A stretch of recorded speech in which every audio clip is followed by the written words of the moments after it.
大家好，我是丽姐，欢迎大家来听相亲故事，感谢大家的订阅。今天要跟大家分享一个很有意思的故事，关于一位台湾小伙子带他的大陆女友去逛菜市场的经历。这个故事不仅让我们看到了两岸之间农产品价格的差异，更揭示了许多人对台湾和大陆经济状况的误解。这位台湾小伙子叫阿明，是台北一家科技公司的工程师，而他的女友小文则来自福建厦门，是他在一次商务旅行中认识的。两人交往半年多，小文终于有机会来台湾看望阿明，体验一下台湾的生活。阿明带小文游览了台北的各个景点，品尝了夜市的美食，逛了诚品书店，看了故宫博物院，小文都挺开心的。但让阿明没想到的是，最让小文震惊的地方竟然是普通的菜市场。那天早上，阿明打算在家给小文做一顿地道的台湾早餐，就提议带他去附近的传统市场买些新鲜食材。我带你去看看我们台湾的菜市场，跟你们大陆的应该差不多吧？阿明随口说道。小文点点头，应该差不多吧，就是买菜的地方嘛，能有什么不同？两人来到阿明家附近的传统市场，刚走进去，小文就被眼前的景象吸引住了。整个市场干净整洁，虽然人来人往，但丝毫不显得杂乱。摊位上的蔬菜水果排列得整整齐齐，每一样都标着清晰的价格牌。哇，你们的菜市场好干净啊！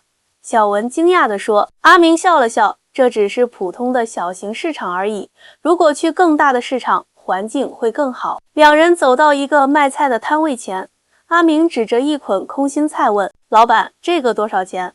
老板笑着回答：“这个啊，一斤25元。”小文听了，立刻捅了捅阿明：“这么贵啊？一斤空心菜要25元新台币。”阿明解释道：“对啊，这算是很普通的价格了，怎么了？”小文瞪大了眼睛，在我们那边，一斤空心菜才卖到3-4块人民币，换算过来不到15元新台币呢。阿明有点惊讶：“真的假的？那你们那边的菜也太便宜了吧？”两人继续逛着，看到摊位上的高丽菜标价每颗45元新台币，小文又惊讶了：“天啊，我们那边一颗卷心菜大概才2-3块人民币，最多10元新台币就能买到了。”阿明不禁笑道：“难怪刚才看你一直盯着价格牌发呆，原来是被价格吓到了啊。”两人继续往前走，看到了水果区。台湾盛产水果，各种应季水果摆满了摊位。小文看到一箱鲜艳欲滴的大番茄，标价是每斤60元新台币，这个价格倒是跟我们那边差不多。小文说：“不过你们的番茄看起来好漂亮，个头也更大更均匀。”阿明骄傲地说：“那是当然，我们台湾的农业技术可是相当发达的。很多人都以为台湾比不上大陆，其实在农业方面，我们可是有很多值得骄傲的地方。”小文若有所思：“我以前一直以为台湾比较穷，没想到你们这边的物价比大陆还高。”阿明听了哈哈大笑：“谁跟你说台湾穷了？虽然我们的地盘小，但是经济发展可不差啊。你看我们的人均 GDP 比大陆高多了，好不好？只是可能大陆发展太快了，很多年轻人没有机会了解真实的台湾。”小文有点不好意思地说：“确实，我们那边很多人对台湾的印象还停留在很早以前。”两人继续在市场里闲逛。阿明看中了一条新鲜的石斑鱼，问老板价格：“这条啊，2斤多一点，一斤360元，算你750元好了。”老板爽快地说。小文听了差点惊掉下巴：“这么贵？一条鱼要750元新台币，那折合人民币差不多要170多块啊。”阿明解释道：“石斑鱼在台湾算是比较高级的鱼了，价格自然会高一些。不过我们台湾人很重视饮食质量，宁愿多花点钱买好一点的食材。那你们普通工人的工资是多少啊？能消费得起这么贵的菜市场吗？”小文好奇地问。阿明想了想说：“台湾的基本工资是每月26000多元新台币，大概相当于6000多人民币。当然，像我这样的上班族，月薪通常会在4-5万元新台币以上。虽然菜价看起来贵，但相对于收入来说，其实还算合理。”小文点点头：“原来如此，怪不得你们能接受这样的价格。不过我还是觉得有点震惊。没想到两岸之间的农产品价格差异这么大。他们走到一个卖水果的摊位前，看到一堆金黄的台湾凤梨，每斤标价70元新台币。阿明指着凤梨说：“这个可是我们台湾的特产，自家种的凤梨，超甜的，要不要买一个回去尝尝？”小文点点头：“好啊，我听说台湾凤梨很有名。”老板熟练地挑了一个成熟适中的凤梨，削皮切块，递给他们尝。小文一吃，眼睛立刻亮了起来：“哇！真的好甜啊，完全不酸，也没有涩味，比我们那边卖的菠萝甜多了。”老板笑呵呵地说：“那是当然，我们这个是土凤梨，不是外面那种进口的菠萝。我们台湾的水果以甜著称，你等下可以多尝尝其他的水果。”阿明又买了一些应季水果，包括释迦、莲雾、杨桃等，这些都是小文在大陆不常见到的水果品种。小文好奇地问：“为什么你们台湾的农产品价格这么高呢？是因为产量低吗？”阿明思考了一下，回答道：“这个问题挺复杂的。一方面，台湾土地有限，农业规模不如大陆那么大；另一方面，我们的农业更注重质量和技术，投入的成本也高。此外，台湾的劳动力成本比大陆高很多，这也是一个因素。”小文若有所思，但我听说台湾的农业技术很发达，应该能提高生产效率才对啊。阿明点点头：“你说的没错，台湾的农业确实很先进，我们有很多现代化的农业技术，比如智能温室、水耕栽培、有机农业等。但正因为注重质量和安全，我们的生产成本自然会高一些。”他指着一个有机蔬菜摊位说：“你看，那边的有机蔬菜价格更高，一斤青菜可能要卖到100元新台币以上，但还是有很多消费者愿意购买，因为他们重视健康和品质。”原来如此，小文恍然大悟，我一直以为台湾比较落后，没想到在农业方面这么发达。阿明忍不住笑了，很多大陆朋友来台湾都有这种误解。其实台湾早在几十年前就已经是亚洲4小龙之一了。经济发展程度在亚洲一直名列前茅，虽然近年来大陆发展迅速，但在人均收入、社会福利、医疗保健等方面，台湾仍然有自己的优势。两人边走边聊，阿明又解释道：“台湾农业的另一个特点是精细化和多样化，我们不追求大规模生产，而是走精品路线。比如，我们的水果品种繁多，每一种都有特色，价格自然会高一些。”小文点点头：“我明白了。就像我们常说的1分钱1分货，价格高但质量好也是合理的。”阿明带小文转到了市场的另一边，那里有卖熟食和小吃的摊位。阿明给小文买了1碗鱼丸汤和1份葱油饼，尝尝看，这是台湾传统的早餐小吃。阿明说。小文喝了一口鱼丸汤，赞不绝口：“太好喝了，鱼丸很弹牙，汤头也很鲜美。这家店的鱼丸是手工现做的，用的是新鲜的鱼肉，所以特别 Q 弹。”阿明解释道：“虽然一碗要60元新台币，比大陆可能贵一些，但吃得出是真材实料。”小文啃了一口葱油饼，又是一阵惊叹：“这个葱油饼也太香了吧！外皮酥脆，内层却很柔软，完全不一样。”阿明笑着说：“台湾的饮食文化很讲究，即使是普通的小吃也很用心。这些看似简单的东西，背后可能有几十年的技艺传承。”两人吃完早点，又买了一些新鲜的食材，准备带回家。小文发现阿明买菜很有讲究，不仅会挑选最新鲜的，还会询问产地和种植方式。“你好像很懂得挑选食材啊。”小文好奇地问。阿明笑着说：“在台湾，很多人都会自己下厨，选材是很重要的一步。我们注重饮食健康，所以会比较关注食材的来源和品质。”小文感叹道：“确实，虽然价格高，但你们的食材质量和安全性确实让人放心。”逛完菜市场，两人提着满袋的新鲜食材回到阿明的家。小文看着这些蔬菜水果，若有所思：“怎么了？还在想价格的事情吗？”阿明问道。小文摇摇头：“不是，我在想，通过逛菜市场，我好像对台湾有了更深入的了解。以前总觉得台湾是个小岛，经济落后，没想到实际情况完全不一样。”阿明微笑着说：“很多人都有这种误解。其实台湾虽然地方小，但发展得很不错。我们的农业、科技、医疗、教育等领域都有自己的特色和优势。小文好奇地问，那为什么台湾的农产品价格会比大陆高这么多呢？除了你刚才说的那些原因，还有其他因素吗？阿明放下手中的购物袋，认真地思考了一下，然后耐心地解释道，除了我刚才提到的那些因素外，还有一个重要的原因是台湾的农业补贴政策和大陆不同。大陆政府对农业有大量补贴，所以即使成本差不多，最终到消费者手中的价格也会低很多。而台湾虽然也有农业补贴，但模式不太一样，更多是保障农民收入，而非直接降低农产品价格。小文点点头，我懂了，这就难怪价格差异这么大。还有一点，阿明继续说道，台湾的农产品市场更市场化，价格基本由供需决定，而且台湾消费者更愿意为优质农产品支付溢价，所以农民也有动力提高产品质量，形成了一个良性循环。小文拿起一个刚买的番茄，仔细观察着，确实，这个番茄看起来就特别饱满漂亮，颜色也很均匀，完全不像我们那边卖的，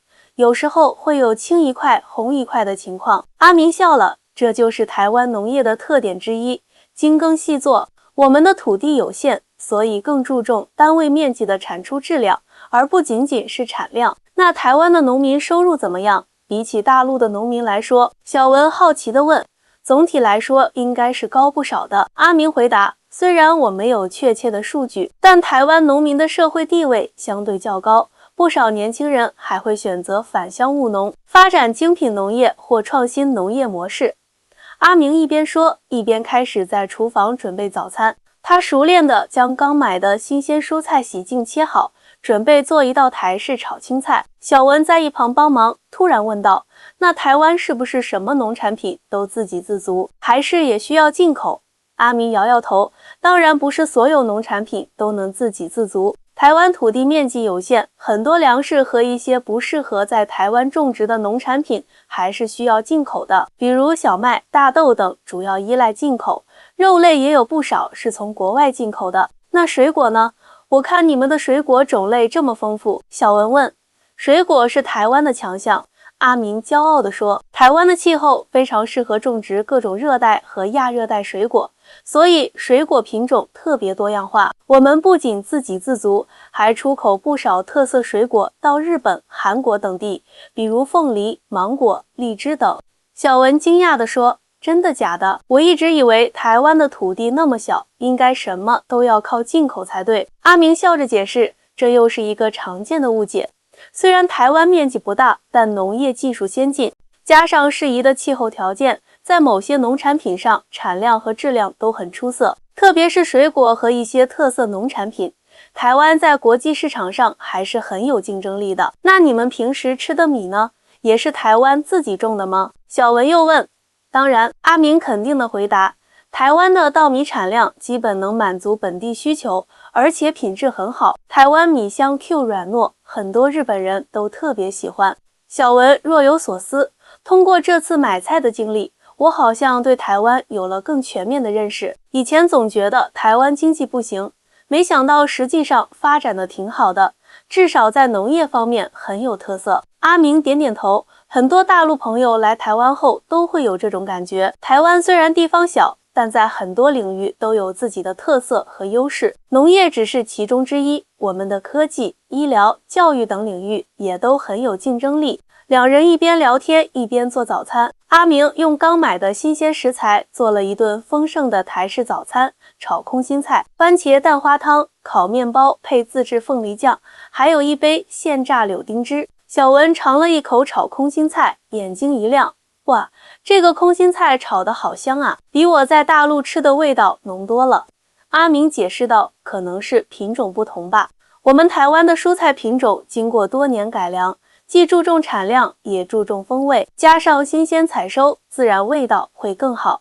小文又喝了一口番茄蛋花汤，连汤都这么好喝，番茄的甜度和酸度刚刚好，一点都不涩。阿明笑着说，这就是为什么我们愿意花高价买好食材，因为吃得出那个差异。食物的品质直接影响生活质量，这是很多台湾人的理念。吃完早餐，两人坐在阳台上喝着茶，继续他们关于两岸差异的讨论。小文好奇地问，除了农产品价格，你觉得台湾和大陆还有哪些明显的不同？阿明想了想，说，其实差异很多，比如生活节奏。台湾的生活节奏相对慢一些，人们更注重生活品质和休闲时间。大陆给我的感觉是发展速度很快，大家都很忙碌，总是在追求更高的效率。确实，小文点头赞同。我们那边年轻人都很拼，经常加班到很晚，因为竞争太激烈了。阿明继续说，还有消费观念的不同，台湾消费者可能更愿意为品质买单，而大陆市场则更复杂，既有追求高端品质的，也有极度注重性价比的。小文想了想，又问，那你觉得台湾的生活成本比大陆高多少？阿明思考了一下，这个不好一概而论。如果只看物价，台湾的生活必需品价格确实比大陆高不少，尤其是农产品。我们刚才已经看到了，但收入水平也高，所以相对负担可能差不多。不过台湾的房价听说也很高啊。小文说。阿明苦笑，没错，尤其是台北市，房价确实是很大的负担。这点可能和大陆的一线城市差不多，年轻人买房都很困难。不过台湾的医疗和教育成本相对较低，这又是另一个平衡因素。小文好奇地问，那你们的农民怎么生活？既然农产品价格这么高，他们应该收入不错吧？阿明摇摇头，并不完全是这样。虽然农产品价格高，但中间环节也不少，农民拿到的其实有限。不过台湾确实有政策保障农民收入，而且近年来从农场到餐桌的直销模式越来越受欢迎，让农民能够获得更多利润。那些年轻人会愿意当农民吗？小文问。这个问题很有意思。阿明笑着说，以前台湾也面临农村老龄化问题，年轻人都往城市跑。但近10几年来，出现了一股返乡务农的潮流，有不少受过高等教育的年轻人选择回到乡下，发展创新农业或有机农业。他们带来了新技术和新理念，也为台湾农业注入了新活力。小文惊讶地说，真的假的？大学生都愿意去当农民？阿明解释道，这些年轻人不是传统意义上的农民，而是用现代化理念经营农业的企业家。他们运用智能技术、电子商务等手段，把农业变成了一个有吸引力的产业。有些还结合观光农业、休闲农业、教育农业等模式，创造了更多价值。听起来好棒啊！小文感叹道，难怪你们的农产品能保持这么高的品质。阿明点点头，是啊，这也是为什么我们的农产品价格高，但依然有市场。消费者认可这种价值，愿意为高品质的产品支付溢价。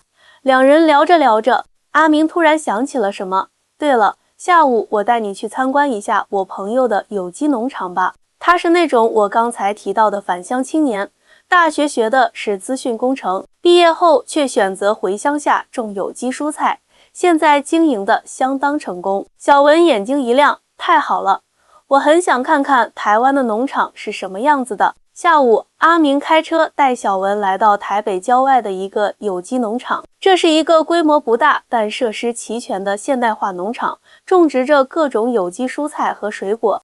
农场主人阿正是阿明的大学同学，看到他们来访非常热情，欢迎欢迎。阿正热情地招呼道，你就是小文吧？阿明常在群里提起你。阿正带着他们参观农场，详细介绍了有机种植的各种技术和理念。小文看到农场里不仅有传统的大棚，还有先进的水耕栽培系统，甚至还有一套自动化管理系统，可以通过手机监控和调节温度、湿度、光照等参数。哇，这完全颠覆了我对农业的想象。小文惊叹道，这么科技化的农场，感觉像是在科幻片里一样。阿正笑着说，现代农业早已不是传统印象中的面朝黄土背朝天了，我们结合了传统农艺和现代科技，既保证了产品的有机品质，又提高了生产效率。他指着一排排整齐的蔬菜说，这些都是有机蔬菜，完全不使用化学农药和肥料，而是采用生物防治和有机肥料。虽然产量比传统农业低一些，但品质更好，卖价也更高。小文好奇地问，那你的客户都是谁呢？阿正自豪地说，我们主要供应给高端超市和一些注重健康的餐厅，也有不少固定的个人会员，每周定期配送新鲜蔬果到他们家，还有一部分通过网络直销送到全台湾各地。利润怎么样？小文直接问道。阿正笑着说，相当不错，虽然前期投入大，但现在每年的营收已经超过7位数新台币了。当然，这和传统农业不同，我们卖的不只是农产品，还有健康、生活方式和价值观。小文惊讶地说，厉害了，在大陆很少有年轻人会选择务农，都觉得那是又苦又累又赚不到钱的职业。阿正点点头，台湾以前也是这样，但近年来随着人们生活水平提高，对食品安全和健康的重视程度增加，有机农业和精品农业成了很有前景的行业，加上政府的支持政策和消费者观念的改变，让农业创业变得更有吸引力。参观完农场，阿正带他们去了农场附设的简餐厅，用自家种的新鲜食材招待他们，一盘简单的炒青菜，鲜嫩多汁，风味十足。一碗田园沙拉，蔬菜脆爽清甜，还有用自制酱料烹调的有机鸡肉，肉质紧实，毫无腥味。小文吃得赞不绝口，太好吃了！这些蔬菜比一般餐厅的味道浓郁多了。阿正笑着解释，因为是现摘现吃，保留了最佳的风味和营养。而且我们的有机种植方法注重土壤健康，让植物能够充分吸收自然的养分，所以味道更好。用完餐，阿明和小文向阿正道别。回程的路上，小文一直沉浸在今天的见闻中，若有所思。怎么了？阿明问道。是不是觉得台湾和你想象的不太一样？小文点点头，确实很不一样。以前我总觉得台湾是个落后的小岛，经济不发达，人民生活水平低，没想到实际上完全相反。无论是从菜市场还是从农场，都能看出你们的生活品质和技术水平都很高。阿明笑了笑，很多大陆朋友来台湾都有类似的感受，可能是因为信息不对称吧，两岸民众对彼此的了解还不够深入。小文认真地说，这次来台湾真的让我大开眼界，特别是今天逛菜市场和参观农场的经历，彻底改变了我对台湾的认识。虽然农产品价格比大陆高，但质量和种类确实令人印象深刻，尤其是年轻人对农业的创新和投入更是让我惊讶。阿明微笑着说，两岸各有优势，相互了解后才能取长补短。大陆的发展速度惊人，规模优势明显，台湾则在某些细分领域有自己的特色和深度，希望通过更多这样的交流，两岸民众能够增进相互理解。小文点点头，看着窗外飞逝的风景，心中充满了新的认识和感悟。一个小小的菜市场之旅，不仅让他看到了两岸农产品价格的差异，更让他了解到背后深层次的经济、社会和文化因素，这远比单纯的价格比较更有意义。回到阿明家后，小文一直在思考今天的所见所闻。晚上，他和阿明坐在阳台上喝茶聊天，夜色中的台北灯火璀璨，远处的台北101大楼像一座发光的竹子直插云霄。今天真是收获满满，小文感慨道，我突然明白为什么有些台湾人会对大陆抱有偏见了，就像我以前对台湾的印象是落后小岛一样，可能有些台湾人也对大陆有误解。阿明点点头，两岸之间确实存在很多误解，有时候我们只看到表面的数据或片面的新闻，却忽略了背后的复杂性。比如农产品价格高，但背后是不同的农业政策、生产方式和消费理念。你说的太对了，小文认真地说，其实这就像我们今天看到的农产品价格差异，表面上看是简单的数字对比，但深入了解后会发现背后有那么多不同的因素在起作用。阿明笑了，所以说亲身体验才是最重要的。就像你来台湾之前和来了之后，对台湾的认识完全不同。小文喝了一口茶，若有所思。我在想，如果更多大陆人能来台湾实地走一走，更多台湾人也能去大陆看一看，是不是两岸之间的理解会更深一些？当然会，阿明肯定地说，没有什么比亲身经历更能打破刻板印象的了。就像你原本以为台湾落后，却发现我们的农业技术如此先进。或许有些台湾人以为大陆还是几十年前的样子，去了才会发现大陆的飞速发展。小文点点头，是啊，特别是我们年轻人应该多交流，多了解，毕竟我们才是未来。说到未来，阿明换了个话题，你有没有想过以后的事？比如我们两个。小文脸微微一红，你是说我们的关系吗？阿明认真地说，我很喜欢你。虽然我们是两岸的，有些事情可能会比较复杂，但我觉得只要我们彼此理解，互相包容，一定能克服这些困难。小文笑了，其实我们年轻人哪有那么多包袱？我觉得我们最大的障碍可能就是你们的菜价是不是太贵了？两人都笑了起来，气氛一下子轻松起来。说真的，小文接着说，通过这次台湾之行，特别是今天的经历，我感觉自己更加了解台湾了，也更加了解你了。我发现我们虽然生长环境不同，但价值观其实很接近。阿明握住小文的手，最重要的是我们愿意去了解对方，不带偏见地看待彼此的不同之处。就像你今天看到菜价差异，不是简单的说台湾物价好贵，而是去思考背后的原因，这种态度特别难得。小文微笑着说，听你这么一分析，我突然觉得我们的关系很有希望啊。阿明笑着说，那当然，两岸之间的距离不就是一个小小的台湾海峡吗？只要我们心连心，什么困难都能克服。小文点点头，是啊，就像那句话说的，海峡隔不断，两岸深情。阿明举起茶杯，来，为我们的未来干杯。小文也举起杯子，两人相视而笑，希望通过这个故事能让更多人了解到，与其听信片面的信息和刻板印象，不如亲身体验，深入了解。只有秉持开放包容的心态，才能真正建立起相互尊重、相互理解的关系，无论是两岸之间，还是人与人之间。感谢大家的收听，我是丽姐，我们下期再见。